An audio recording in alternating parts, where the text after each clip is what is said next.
SVC Adityaram movies தயாரிப்பில் ஷங்கர் இயக்கத்தில் ராம் சரண் நடிக்கும் கேம் சேஞ்சர் ஜனவரி 10 முதல். மத்திய உள்துறை அமைச்சர் அமித்ஷா பதவி விலக வலியுறுத்தி நெல்லையில் கண்டன ஆர்ப்பாட்டத்தில் ஈடுபட்ட திமுகவினர் அவரது உருவ பொம்மையை எரித்ததால் பரபரப்பு ஏற்பட்டுள்ளது.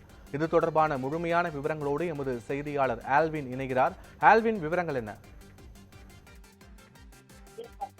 மத்திய உள்துறை அமைச்சர் அமித்ஷா நடைபெற்று வரக்கூடிய நாடாளுமன்ற கூட்டத்தொடரின் போது எதிர்க்கட்சிகள் அம்பேத்கரினுடைய பெயரை அரசியல் லாபத்திற்காக பயன்படுத்துவதாகவும் அதற்கு பதில் கடவுளினுடைய பெயரை பேசினால் புண்ணியம் கிடைக்கும் என்ற வகையில் பேசியதாக எதிர்க்கட்சிகள் ஒரு குற்றச்சாட்டை முன்வைத்து தொடர்ந்து மத்திய உள்துறை அமைச்சருக்கு எதிரான போராட்டங்களை முன்னெடுத்திருக்கிறார்கள்.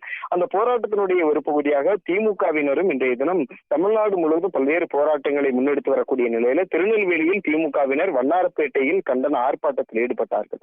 அந்த ஆர்ப்பாட்டம் நடைபெற்றுக் கொண்டிருக்கும் போதே திடீரென திமுகவினர் பிரதானமான நெடுஞ்சாலையில் உள்துறை அமைச்சர் அமித்ஷாவினுடைய உருவ பொம்மையை எரித்து போராட்டத்தில் ஈடுபட்டு அவருக்கு எதிராக முழக்கங்களை எழுப்பியதோடு அவர் அம்பேத்கரை இழிவுபடுத்தியதற்காக பதவியை விலக வேண்டும் என்று வலியுறுத்தி முழக்கங்களை எழுப்பினர்.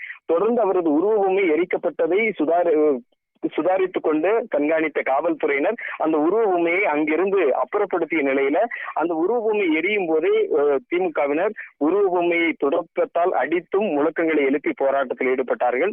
இந்த போராட்டம் முடிவடைந்ததை தொடர்ந்து நேரடியாக திருநெல்வேலி சந்திப்பில் இருக்கக்கூடிய அம்பேத்கரினுடைய முழு உருவ சிலைக்கு அவர்கள் தண்ணீரால் சுத்தம் செய்து தொடர்ந்து பாலபிஷேகம் செய்தும் அவருக்கு புகழான முழக்கங்களை எழுப்பியும் போராட்டத்தில் ஈடுபட்டார்கள். தொடர்ந்து அந்த பகுதியிலும் சென்று உள்துறை அமைச்சர் அமித்ஷா பதவி விலக வலியுறுத்தி முழக்கங்களை எழுப்பியும் அவர்கள் போராட்டத்தில் ஈடுபட்டதால் ஒரு பரபரப்பான ஒரு நிலை என்பது ஏற்பட்டது. தொடர்ந்து திருநெல்வேலி, தென்காசி உள்ளிட்ட தென் மாவட்டங்களில் திமுகவினர் மத்திய உள்துறை அமைச்சர் அமித்ஷாவின் பேச்சை கண்டித்து பல்வேறு போராட்டங்களை முன்னெடுத்து வருகிறார்கள். நன்றி ஆல்வின்.